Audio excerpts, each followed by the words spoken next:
El programa de hoy desde Argentina, el presidente Milei se reúne con los obispos para hablar sobre sus medidas para sanear la economía. Guerra en Tierra Santa, jefe de la diplomacia vaticana expresa su frustración ante ausencia de avances significativos en el alto el fuego. A 2 años de la guerra en Ucrania, en la última parte de nuestro especial, a pesar de la devastadora guerra, ucranianos fortalecen su fe y creencia en Dios. Desde el Vaticano, el Papa Francisco dice que la virtud no cae del cielo, es un hábito de la libertad para hacer el bien a ser cultivado. Consejos para vivir la cuaresma, hacer oración para que nuestra vida tenga orden orientada a Dios, recomienda sacerdote promotor de la peregrinación virtual de oración en Tierra Santa. Hola Natalia, un gusto como siempre estar contigo. También contigo, Eddie, con nuestros televidentes informando desde nuestros estudios en Lima, Perú. Gracias por acompañarnos en EWTN Noticias, soy Eddie Rodríguez Moreno. Bienvenidos, yo soy Natalie Paredes. Empezamos las noticias desde Argentina. En medio del descontento expresado por la gente ante las medidas del gobierno para sanear la economía, el presidente Javier Milei convocó este martes a los obispos, desde cuyas diócesis diversos sacerdotes manifestaron su preocupación y malestar por los argentinos más vulnerables frente al recorte del presupuesto de ayuda a obras sociales. Estamos desde Buenos Aires con nuestro corresponsal Matías Boca. ¿Cómo podríamos definir esta reunión entre Javier Milei, el presidente de la República Argentina, y la primera línea de la Conferencia Episcopal Argentina, la Comisión Ejecutiva? Una reunión cercana, una reunión sin lugar a dudas fraterna, de profundo diálogo sobre la difícil situación económica que está atravesando la República Argentina. Por eso, la primera línea de la Conferencia Episcopal, como decíamos, encabezada por Monseñor Ojea, Monseñor Colombo, Monseñor Aspirós Costas, y también estuvo presente Monseñor Bochatey junto a Javier Milei, hablaron de la preocupación hacia los más vulnerables. Esta situación que golpea y que pega muy duro en los barrios populares, en las villas de emergencia y también en la clase media. Es por eso que fraternalmente hubo un acercamiento entre el gobierno nacional y la Iglesia. ¿De qué manera se puede trabajar en conjunto la Iglesia y el gobierno nacional, conteniendo de alguna manera a todas las personas que más lo necesitan? La preocupación de la falta de alimentos y la preocupación de la falta de medicamentos en los barrios más postergados. Sin lugar a dudas que fue una reunión muy importante, un acercamiento para destacar en estos tiempos entre ambas partes, Iglesia de la República Argentina y el presidente Javier Milei. Al terminar la reunión, ¿hubo un compromiso concreto de un lado con el otro? El compromiso concreto, Nati, es muy marcado: establecer y entablar puentes, diálogo, comunicación más fluida y, sin lugar a dudas, tratar de pensar conjuntamente tanto el Estado Nacional como la Iglesia de la República Argentina de qué manera se puede intentar abrazar, acompañar a todos los hermanos que hoy en día están fuera del camino, reinsertarlos, acompañarlos y que ese alimento y esos medicamentos no falten en los hogares. El compromiso fue trabajar y pensar arduamente en esta difícil situación. ¿Y en qué medida crees, Matías, que el encuentro que tuvo Milei con el Papa ha influido para que el presidente busque tener un mayor acercamiento con la Iglesia? Yo creo que fue un encuentro vital, porque es lo que nos enseña día tras día el Papa Francisco, esto de poder dialogar en las diferencias, de poder establecer puentes y no barreras. En este caso, el presidente de la Nación, Javier Milei, lo entendió y cabe señalar que fue quien impulsó en este caso y quien llamó a la primera línea de la Conferencia Episcopal Argentina a dialogar en la Casa Rosada de estos puntos tan trascendentes en nuestro país. Repetimos, creo que fue vital el encuentro entre Francisco y Milei para que el presidente argentino, en este caso, convoque a las autoridades de la Conferencia Episcopal Argentina y de esta manera trabajar juntos para lograr estabilizar de alguna manera la situación de todas aquellas personas que más lo necesitan en la actualidad. Gracias, Matías, por la información. Un abrazo a ustedes y a todo el equipo de EWTN Noticias.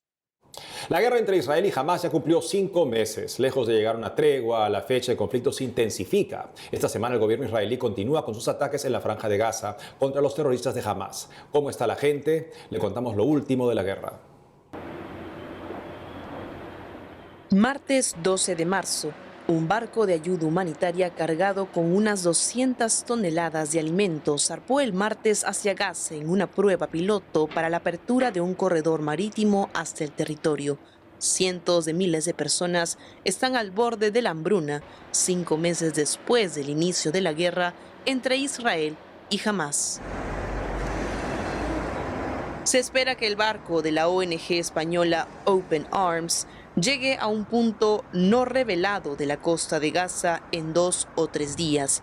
Allí se tiene previsto distribuir la ayuda a través de los 60 comedores que gestiona en todo el territorio. Algunos palestinos desplazados reaccionaron así. Este barco que viene forma parte de una gran conspiración destinada a desplazar a los palestinos, lo que significa que es una forma fácil de desalojar a la gente. Este corredor no es para alimentos. Hay muchos camiones en los cruces y los judíos no están de acuerdo en traerlos. De repente están de acuerdo en abrir un puerto para traer ayuda. Hay cruces disponibles. Está el cruce de Rafah, el cruce de Karen Abu Salem, el cruce de Erez. Todos estos cruces están preparados para la entrada de ayuda, pero este puerto es un complot para el desplazamiento.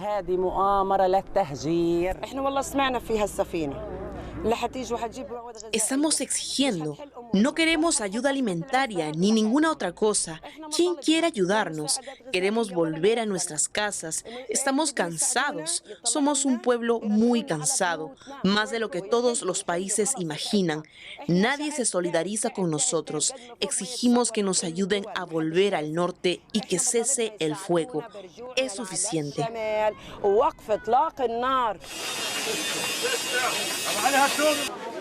En medio de la creciente presión global para que Israel dé un alto al fuego en la franja en su intento de contrarrestar al grupo terrorista Hamás, el primer ministro israelí Benjamín Netanyahu declaró este martes que continuará su campaña militar en Rafah, al sur de la franja de Gaza, una de las últimas zonas relativamente seguras que quedan, donde 1.5 millones de personas se refugian.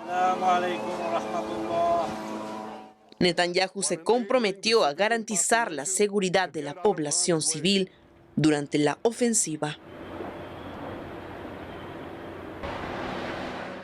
Y ante la guerra en Tierra Santa, recordemos que la Santa Sede es parte de la comunidad internacional que trabaja por la paz en este conflicto. Escuchemos a Monseñor Paul Gallagher, secretario para las Relaciones con los Estados, luego de su reciente visita a Jordania, vecina de Gaza, con motivo del 30 aniversario de las relaciones diplomáticas con la Santa Sede. A la Santa Sede, como a muchos actores de la comunidad internacional, le habría gustado ver avances significativos en el alto al fuego antes del comienzo del Ramadán, y mucha gente estaba presionando para ello. En ese sentido, seguiremos comprometidos con nuestros amigos de la comunidad internacional, y esa es nuestra posición. Si escuchan lo que el Papa Francisco dice con regularidad en sus apariciones públicas, siempre hace un llamamiento en esa dirección. Esperamos que la gente de la comunidad internacional, en particular los más influyentes en esta región, estén escuchando. Es bien sabido que el Santo Padre está en contacto casi diario con la Iglesia Católica en Gaza. Está bien informado de la situación. Hemos instado constantemente a muchos de los implicados en el conflicto en Gaza a que perdonen los edificios y las iglesias como correspondería, según el derecho internacional. Y hasta cierto punto, eso ha sido escuchado. En cuanto a los civiles, nuestra postura es muy clara. No creemos que los civiles deban considerarse solo daños colaterales en un conflicto entre Israel y Hamás. Y ahora le contamos que a 2 años de la guerra en Ucrania, EWTN visitó el país para descubrir cómo está la gente, el impacto psicológico y en la fe de las personas. En la última parte de nuestro especial Conflict nos cuenta cómo es que a pesar de la devastadora guerra, muchos ucranianos fortalecen su fe en Dios. En la iglesia de San Nicolás, en el centro de Kiev, el padre Oleksandr Zelinsky impone ceniza sobre las cabezas de los fieles en miércoles de ceniza. Un recordatorio de que la vida es pasajera y que para todos algún día terminará. Así que hay que mantenerse enfocado en la próxima vida. El padre Alexander dirige EWTN en Ucrania. ¿Cómo han cambiado las cosas? Porque al principio sabíamos que todo el mundo estaba entusiasmado con la victoria y seguros de una victoria rápida. Ahora han pasado 2 años y la guerra sigue. Entonces, cuando hablas con la gente sobre su fe, ¿cuán afectados están después de 2 años?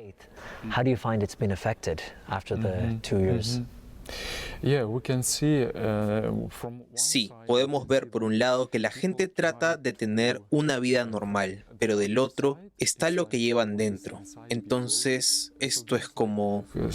Como pesado. Sí, es pesado lo que está en el corazón de la gente.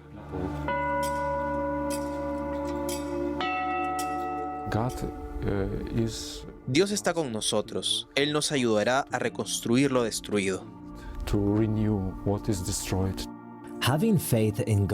Tener fe en Dios es algo difícil de decirle a alguien cuando ha perdido todo lo que tiene. Pero lo increíble para muchos aquí en Ucrania es que esta guerra devastadora parece reafirmarlos en su fe y creencia en Dios, y no al revés.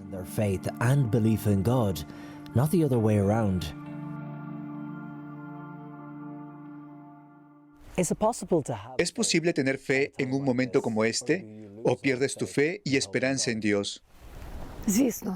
Por supuesto que creemos en Dios. No hay camino sin fe. Pero no mentiré.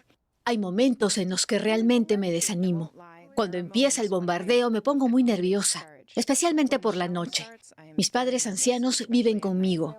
Entonces, cuando esto sucede, comenzamos a orar.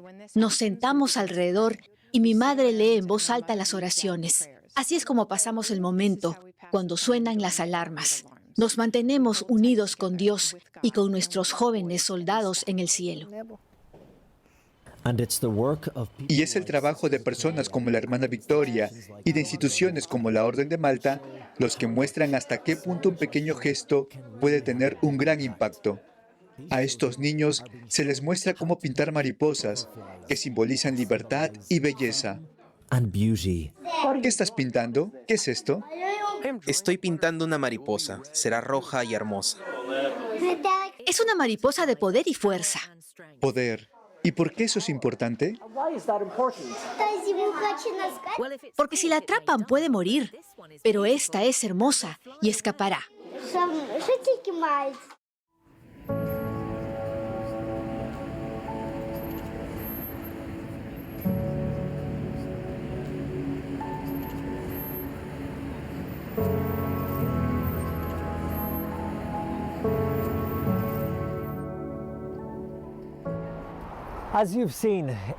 Como han visto, es la gente común y corriente la que más sufre en esta guerra. Y a medida que pasamos los 2 años, los ojos del mundo empiezan a desviarse de Ucrania. Pero para la gente que vive aquí, la miseria continúa. Y ahora la pregunta es, ¿cuánto durarán los combates, los bombardeos con misiles y los muertos? En Ucrania, Colin Flynn, EWTN Noticias.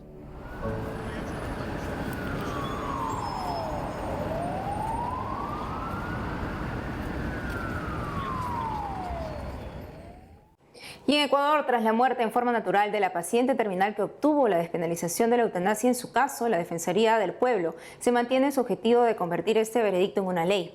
La entidad prepara un proyecto de legislación para ser llevado al Congreso. ¿Será que sirvió la lucha de Paola Roldán para legalizar la eutanasia? El padre Juan Carlos Vázquez, ecuatoriano y doctor en teología moral, responde. Escuchemos. Muchos dirán, bueno, tal vez no era la lucha más acertada, ¿no? Porque efectivamente, en Ecuador tenemos otras necesidades más perentorias, más urgentes, más delicadas, como es la lucha por las enfermedades raras o las enfermedades catastróficas, la necesidad de ofrecer a la mayor cantidad de gente los cuidados paliativos, que ahora mismo no se hace. Con lo cual, si bien Paola dio todo lo de ella, tal vez las personas que estuvieron cerca de ella no le hicieron ver el panorama completo de la necesidad que teníamos de luchas importantes, como son las que acabo de nombrar, ¿no? Especialmente las de cuidados paliativos, que es una de las cosas que el gobierno a veces le cuesta mucho destinar recursos para hacerlo, y tenemos realmente muy poca gente que se beneficia de este servicio. Con lo cual, me parece que como cristianos tenemos que rezar por Paola, por supuesto, hay que rezar por ella, hay que rezar por su familia para que puedan llevar este dolor, y también a la vez ver de qué maneras podemos disminuir el impacto negativo que la aprobación de la eutanasia ha tenido en este país. Especialmente viendo de qué manera podemos ayudar a los legisladores a tener un conocimiento más profundo de la problemática profunda, o de la problemática que trae el descartar a los más vulnerables, a los que sufren más, el no considerar la vida como un bien por encima de todo. Y me parece que en ese sentido tenemos todavía mucho que trabajar. Hacemos una pausa y al volver, consejos para vivir la Cuaresma, hacer oración para que nuestra vida tenga orden orientada a Dios, recomienda sacerdote promotor de la peregrinación virtual de oración en Tierra Santa. Desde el Vaticano, en su catequesis, el Papa Francisco dice que la virtud no cae del cielo, es un hábito de la libertad para hacer el bien, a ser cultivada. Volvemos con más noticias con Enfoque Católico.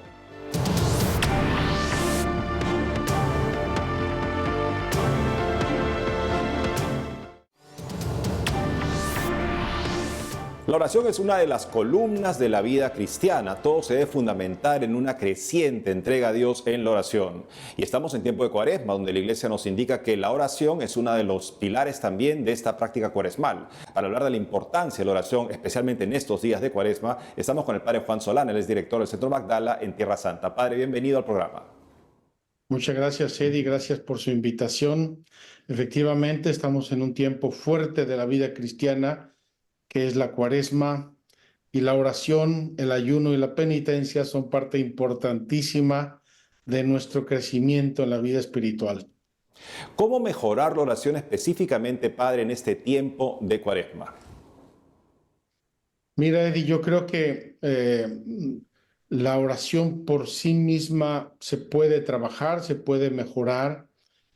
Yo creo que la invitación que nos hace la Cuaresma no solamente es a mejorar en la oración, sino es a mejorar en nuestra vida cristiana. La oración por sí misma probablemente no sea facilísimo mejorarla. Hay que mejorar en nuestra observancia de los mandamientos, hay que observar nuestra fe, hay que mejorar en nuestra fe, nuestro conocimiento de la fe, nuestro conocimiento de Dios, en la práctica de los sacramentos, y entonces la oración mejora. Yo pongo una imagen que a mucha gente le ayuda. Me refiero a las 4 partes del catecismo, que son la fe, los sacramentos, la moral y la oración. Y digo que son las 4 patas de una mesa.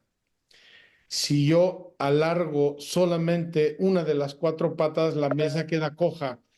Si yo quiero que mi mesa sea más alta, tengo que elevar las 4 patas, y por lo tanto, como siempre, Dios nos invita a crecer, a ser mejores personas, mejores cristianos, mejores ciudadanos, mejores en todos sentidos. El catecismo habla de que en la medida que uno verdaderamente mejora en la oración, mejora la vida, y si mejora la vida, mejora la oración. Hay una sinergia de estas 2 dimensiones de la vida cristiana, justamente la oración, entendida como buscar a Dios, entregarse a Dios, y la vida justamente como uno hace de su vida una oración porque se entrega a Dios y santifica todo lo que hace. Así es. Por eso la liturgia habla de la oración como el culto espiritual, igual que la vida. San Pablo, por ejemplo, habla del culto espiritual que ofrecemos viviendo la pureza, la castidad, viviendo el orden de nuestras facultades, viviendo el orden de nuestra personalidad. Todo eso nos acerca a Dios, todo eso es culto, es agradable a Dios, Dios lo ama, Dios ve nuestros esfuerzos y los recompensa con su gracia. Y pensar que nuestro Señor, que es el camino, la verdad y la vida para nosotros, pasaba largas horas en oración. ¿Qué nos dice justamente esta práctica, esta vía de oración de Jesús, el Verbo encarnado, el hombre perfecto, de la importancia de la oración en nuestra vida, Padre? Bueno, como tú sabes, el Evangelio refiere frecuentemente que Jesús se retiraba solo a orar. Es increíble que el Eterno haya querido entrar en nuestro tiempo y dedicar horas y noches enteras a la oración, y ese ejemplo en sí mismo debería bastarnos para decir con honestidad, oye, ¿cuánto tiempo dedico yo a la oración en mi vida? Cada día, cada semana, cada domingo, ¿cuánto tiempo le dedico yo a Dios en mi vida? Si Jesucristo, el hombre perfecto, verdadero Dios y verdadero hombre, oraba mucho y frecuentemente, ¿qué deberíamos hacer nosotros? ¿Qué debería hacer yo? Es una buena pregunta cuaresmal. Cuando las personas hablan de lo ocupadas que están, siempre recuerdo esa cita de San Francisco de Sales, todos necesitamos media hora de oración al día, a menos que estemos ocupados. Entonces necesitamos una hora. O sea, no más, no menos, sino más, justamente.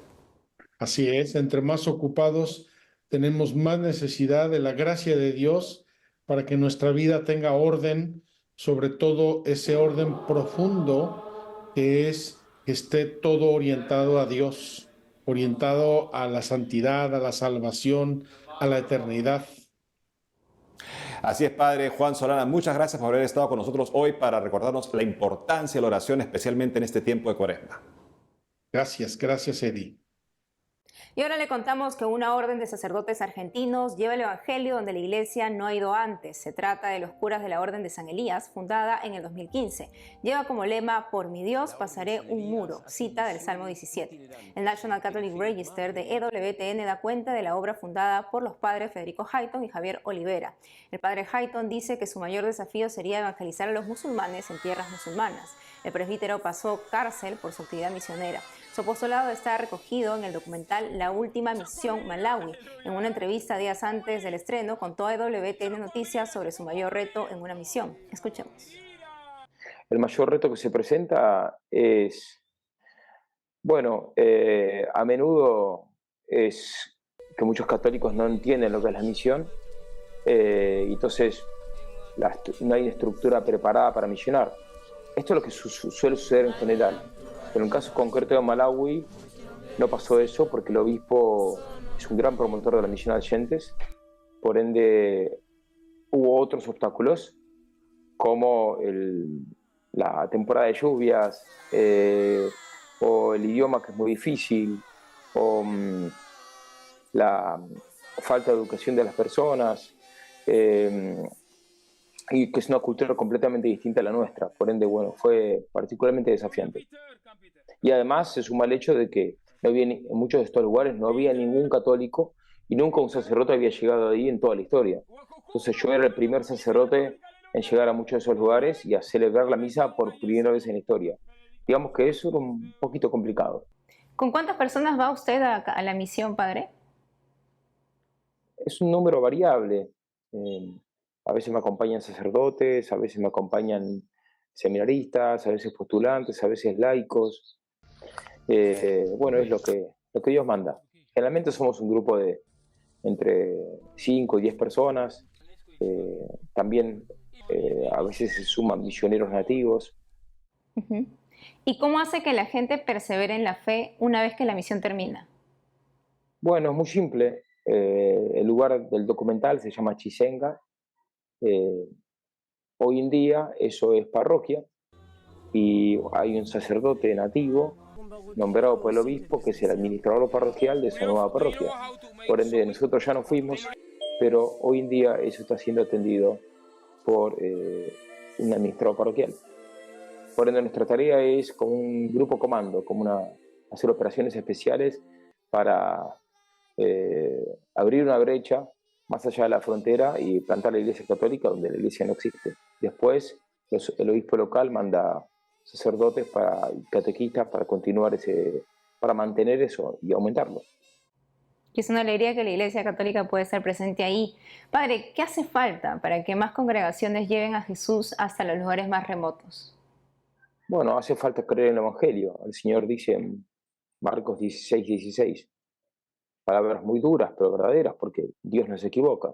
Dice el Señor, y Cristo es Dios. Cristo dice, el que crea y se bautice se salvará, del que no crea se condenará. Esta frase del Señor, esta enseñanza del Señor, es suficiente para que multitudes de católicos salgan, dejen todo y vayan en misión para que los que no creen en Cristo crean. Desde este miércoles, el Papa empieza a predicar sobre las virtudes, luego de un repaso sobre los vicios en las audiencias generales desde diciembre. Así Prensa reseña que debido a su estado de salud, se dio su lectura a un colaborador, Monseñor Pierluigi Giroli. Escuchemos cómo alcanzar la virtud. La virtud es una disposición habitual y firme a hacer el bien. No es, por tanto, un bien improvisado o algo casual que cae del cielo de forma episódica. Es un bien que nace de la lenta maduración de la persona hasta convertirse en una característica interior suya. Si la virtud es un don tan hermoso, inmediatamente surge una pregunta. ¿Cómo es posible adquirirla? La respuesta a esta pregunta no es sencilla, sino compleja. Para el cristiano, el primer auxilio es la gracia de Dios. ¿Cuántos cristianos han llegado a la santidad a través de las lágrimas al constatar que no podían superar ciertas debilidades? Pero han experimentado que Dios ha completado esa obra buena que para ellos era solo un esbozo. Además, no debemos olvidar nunca la riquísima lección que nos ha llegado de la sabiduría de los antiguos, que nos dice que la virtud crece y puede ser cultivada. Y para que esto ocurra, el primer don del Espíritu que hay que pedir es precisamente la sabiduría. Luego se necesita la buena voluntad, la capacidad de elegir bien, de plasmarnos mediante el ejercicio ascético, rehuyendo a los excesos. Amigos, hemos llegado al final del programa. Gracias por habernos acompañado. No dejen de seguirnos en las redes sociales y también de lunes a viernes a las 12 del mediodía, hora de Miami, en Radio Católica Mundial y su programa Más que Noticias con un servidor. Hasta entonces.